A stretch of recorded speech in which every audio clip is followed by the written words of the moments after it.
बिस्मिल्लाहिर्रहमानिर्रहीम अस्सलाम वालेकुम। आज हम डिस्कस करने जा रहे हैं phylum Cnidaria FSc part 1 chapter 1 और लेक्चर नंबर 10 है। तो सबसे पहले अगर हम इसका कैरेक्टरिस्टिक्स देखें फाइलम नाइडेरिया का, almost all cnidarian are marine, यानी कि ये जो एनिमल हैं ये सारे के सारे समंदर में रहते हैं, मैरीन इन्वायरमेंट में रहते हैं। लेकिन इनमें से कुछ हैं फाउंड इन फ्रेश वाटर, कुछ हैं जो फ्रेश वाटर में भी रहते हैं, जिस तरह जेलीफिश और हाइड्रा, ये फ्रेश वाटर नाइडेरिया है। ठीक है, आगे इसका अगर हम करेक्टर देखें, मोस्ट आर कॉलोनियल, यानी कि ये जो ऑर्गेनिज्म है ये अकेला नहीं रहता, अकेला नहीं रहता, ये कॉलोनी बनाकर रहता है। अब उसमें इसकी एग्जांपल है ओबेलिया, कोरल, सी फैन। ये तीन एनिमल इकट्ठे रहते हैं, जहाँ भी रहेंगे अकेले नहीं रहेंगे, और हर एक ने अलग अलग काम करना है अपनी कॉलोनी को मेनटेन रखने के लिए। अगर हम नेक्स्ट बात करें तो सम और सेसाइल, यानी कि कुछ ऐसे नाइडेरियन हैं जो एक जगह फिक्स रहते हैं, मूव नहीं करते।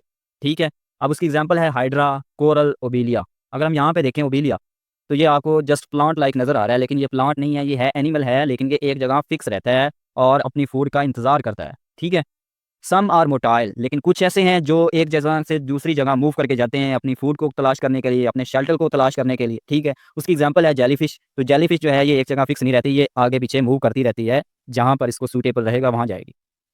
नेक्स्ट अगर हम बात करें radial symmetrical animal, radial symmetrical का मतलब क्या है कि अगर हम ये फॉर एग्जांपल ये एक ऑर्गेनिज्म है ओबेलिया है, तो इसको हम ऐसे भी डिवाइड कर सकते हैं इक्वल पार्ट में, और ऐसे भी डिवाइड कर सकते हैं।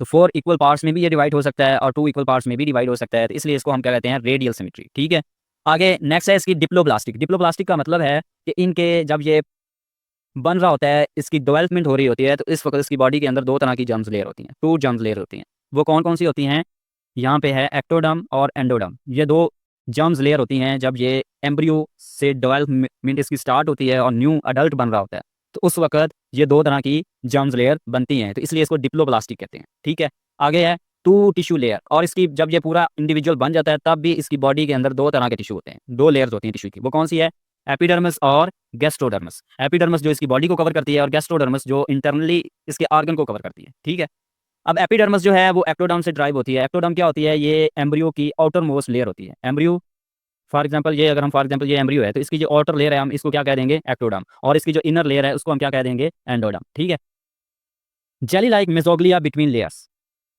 अच्छा, अब ये एपिडर्मस और गैस्ट्रोडर्मस, ये दो लेयर हैं, एक आउटर लेयर है एक इनर लेयर है, लेकिन इनके दरमियान जो स्पेस है वो जेली लाइक फ्लूइड होता है, जिसको मेसोग्लिया का नाम दिया गया, वो इसके अंदर भरा हुआ होता है। ठीक है, और उसके अंदर क्या होते हैं, अमीबॉइड सेल्स होते हैं। ठीक है,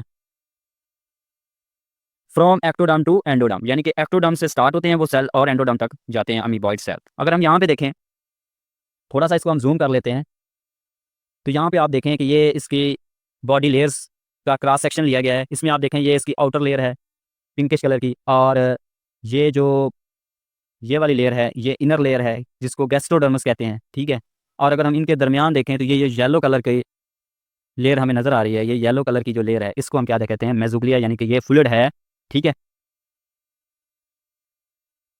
नेक्स्ट अगर हम देखें कि इनके पास और क्या चीज़ें होती हैं, प्रोसेस नीडोसाइट, ये स्पेशल सेल होते हैं इसकी बॉडी के अंदर। इसका काम क्या होता है, cnidocyte contain special organelle called nematocyst. इस नीडोसाइट सेल के अंदर एक स्पेशल ऑर्गेनेले होता है, और उस ऑर्गेनेले का नाम है निमेटोसाइट। अब निमेटोसिस्ट का काम क्या होता है, निमेटोसिस्ट काम करती है डिफेंड, यानी कि अगर इसको कोई खतरा लाहक होता है, कोई प्रेडिटर इसकी तरफ आ रहा है, तो फ़ौरन ये निमेटोसिस्ट को एक्टिव करता है। ये निमेटोसिस्ट अगर आप यहाँ पे देखें, ये नॉर्मल कंडीशन में निमेटोसिस्ट इसकी बॉडी के अंदर होती है। जैसे ही इसको कोई खतरा महसूस होता है तो ये निमेटोसिस्ट इसकी बॉडी से बाहर निकलती है और उस ऑर्गेनिज्म को, उस प्रेडिटर को ये स्टिंग करेगी, यानी कि डंक मारेगी। ठीक है, और उससे क्या होगा, वो प्रेडिटर पैरालाइज हो जाएगा या फिर वो भाग जाएगी। ठीक है, तो डिफेंड तो इसका ये हो गया। कैप्चर प्रे का क्या मतलब है, अगर इसका शिकार यानी कि इसकी खुराक जो ऑर्गेनिज्म है वो इसके करीब आएगा, तब भी नेमेटोसिस ऐसे बाहर निकलेगी, और इस नेमेटोसिस से वो उसको स्टिंग मारेगा, डंग मारेगा, जिससे वो इसका शिकार जो है, इसका जो खुराक है वो पैरालाइज हो जाएगा, फिर वो उसको अपनी बॉडी के अंदर इंगल्फ कर लेगा। ठीक है, नेक्स्ट इसके डाइजेस्टिव सिस्टम अगर देखें तो blind ending cavity card gastrovascular और एंट्रॉन। अगर हम इसकी बॉडी में देखें तो आपको ये नज़र आ रहा है, अगर हम यहाँ पे देखें, ये जो कैविटी है इसको हम क्या कहते हैं, गैस्ट्रोवेस्कुलर कैविटी। ठीक है, और इस कैविटी की जो ओपनिंग है इसको क्या कहते हैं, माउथ। लेकिन एक बात और, ये वो ऑर्गेनिज्म है जिसका माउथ और एनस एक ही नाम है इसका, यानी कि एक ही चीज़ के दो नाम हैं। एक ही इसकी बॉडी के अंदर ओपनिंग होती है, जिसको हम माउथ भी कहते हैं जब वो कोई चीज़ अपने जिस्म में लेकर जाता है। लेकिन जब उसको डाइजेस्ट करेगा, वेस्ट मटेरियल जब बाहर निकालेगा, तब भी इसी ओपनिंग से बाहर निकालेगा, तो फिर तब हम उसको एनस कहते हैं। तो ऐसा जो डाइजेस्टिव सिस्टम होता है जिसमें एक ही ओपनिंग हो और वो एक ओपनिंग माउथ और एनस की तरह एक्ट करे, यानी कि माउथ भी हम उसको कहें और एनस भी कहें, तो ऐसे डाइजेस्टिव सिस्टम को कहते हैं सैक लाइक डाइजेस्टिव सिस्टम। ठीक है, surrounded by tentacle for food capturing. और ये जो एनस और इसका माउथ है, ये टेंटिकल्स के साथ घिरा हुआ होता है। ये रहे टेंटिकल्स। ठीक है, ये टेंटिकल्स क्या काम करते हैं, ये प्रे को पकड़ते हैं, जो इसकी खुराक होती है उसको पकड़कर इसके माउथ के अंदर इंटर करते हैं। ठीक है, नेक्स्ट अगर हम इसका नर्वस सिस्टम देखें तो नर्वस सिस्टम में सिर्फ नर्व नेट पाते हैं, यानी कि न्यूरॉन्स का नेटवर्क होता है इसकी बॉडी के अंदर, लेकिन इसको कंट्रोल करने वाला सेंट्रल नर्वस सिस्टम नहीं होता, यानी कि इसके अंदर ब्रेन नहीं होता। जो काम करना है न्यूरॉन्स ने ही खुद करना है। ब्रेन और स्पाइनल कार्ड इसकी बॉडी के अंदर नहीं होते। नेक्स्ट, और इसकी बॉडी के अंदर कौन कौन से सिस्टम नहीं होते, रेस्पिरेटरी सिस्टम इसकी बॉडी के अंदर नहीं होता, एक्सक्रीटरी सिस्टम भी इसकी बॉडी के अंदर नहीं होता, कोई ट्रांसपोर्ट मटेरियल नहीं है, कोई ट्रांसपोर्ट सिस्टम भी इसकी बॉडी के अंदर नहीं है, जिसको सर्कुलेटरी सिस्टम कहते हैं, वो इसकी बॉडी के अंदर नहीं है। नेक्स्ट अगर हम देखें इसकी बॉडी फॉर्म, तो इसकी बॉडी दो पार्ट्स इसकी बॉडी के अंदर होते हैं। दो पार्ट्स होते हैं, अगर हम वो देखें कौन कौन से होते हैं। Polyp, cylindrical, attach eight aboral end asexual reproduction, यानी कि पॉलिप का काम क्या होता है कि इस ऑर्गेनिज्म को किसी भी सबस्ट्रेट के साथ अटैच करवाना। सबस्ट्रेट क्या है कि मतलब किसी भी चीज़ के साथ अटैच करवा कर रखना। और इसका काम क्या होता है, और इसका काम होता है फूड कैप्चरिंग करना। ठीक है, फूड को पकड़ कर इसकी बॉडी के अंदर लेकर आना। अगर हम यहाँ पे देखें तो ये इसकी पॉलिप स्टेज है, यानी कि ये इसका काम सिर्फ यही होता है कि बॉडी को किसी हार्ड सबस्ट्रेट के साथ अटैच करना और फिर इसकी जो फूड है उसको पकड़ कर इसके मुंह के अंदर लेकर आना। और नेक्स्ट है एसेक्सुअल रिप्रोडक्शन।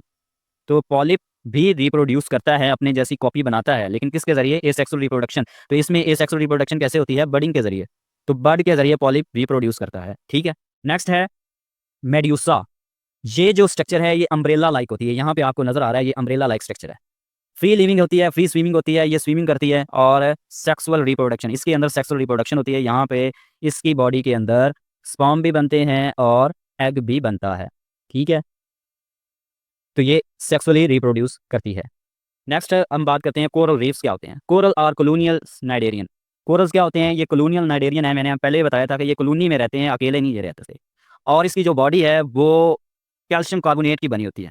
ठीक है, कैल्शियम कार्बोनेट क्या इसका एक्सोस्केलेटन होता है। तो जब ये मर जाते हैं तो इसकी जो कैल्शियम कार्बोनेट लेयर है वो डिपॉजिट होना शुरू हो जाती है, और उससे क्या बनता है, कोरल आइलैंड। यानी कि समंदर के अंदर अगर कोरल रीफ मर रहे हैं तो उनकी जो आउटर लेयर है जिसको हम एक्सोस्केलेटन कहते हैं वो तो बाकी रहेगी, लेकिन उसकी बॉडी के अंदर जो सॉफ्ट ऑर्गन होंगे वो डिकम्पोज हो जाएंगे। तो इस तरह से ये कैल्शियम कार्बोनेट जमा होता रहेगा और एक आइलैंड बन जाएगा जिसको हम कहते हैं कोरल आइलैंड।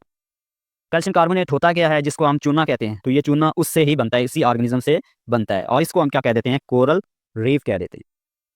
नेक्स्ट अगर हम देखें ये जो नाइडेरियन एनिमल्स हैं वो कौन कौन से हैं। हाइड्रा, अगर हम देखें हाइड्रा, तो ये आपको हाइड्रा नज़र आ रहा है। ओबीलिया, ये ओबीलिया है। इसके अलावा सी एनिमोन, तो ये सी एनिमोन है। जेलीफिश, ये जेलीफिश है। तो ये ऑर्गेनिज्म हमने देख लिए, इसके बारे में पूरा किंगडम हमने फाइलम डिस्कस कर लिया। उम्मीद है आपको ये लेक्चर समझ आया होगा। अगर आपको ये लेक्चर समझ आया तो अपने दोस्तों के साथ इसको शेयर करें, हमारी वीडियो को लाइक करें और हमारे चैनल को सब्सक्राइब करें ताकि न्यू लेक्चर जो आए वो आप मिस ना करें। Thank you.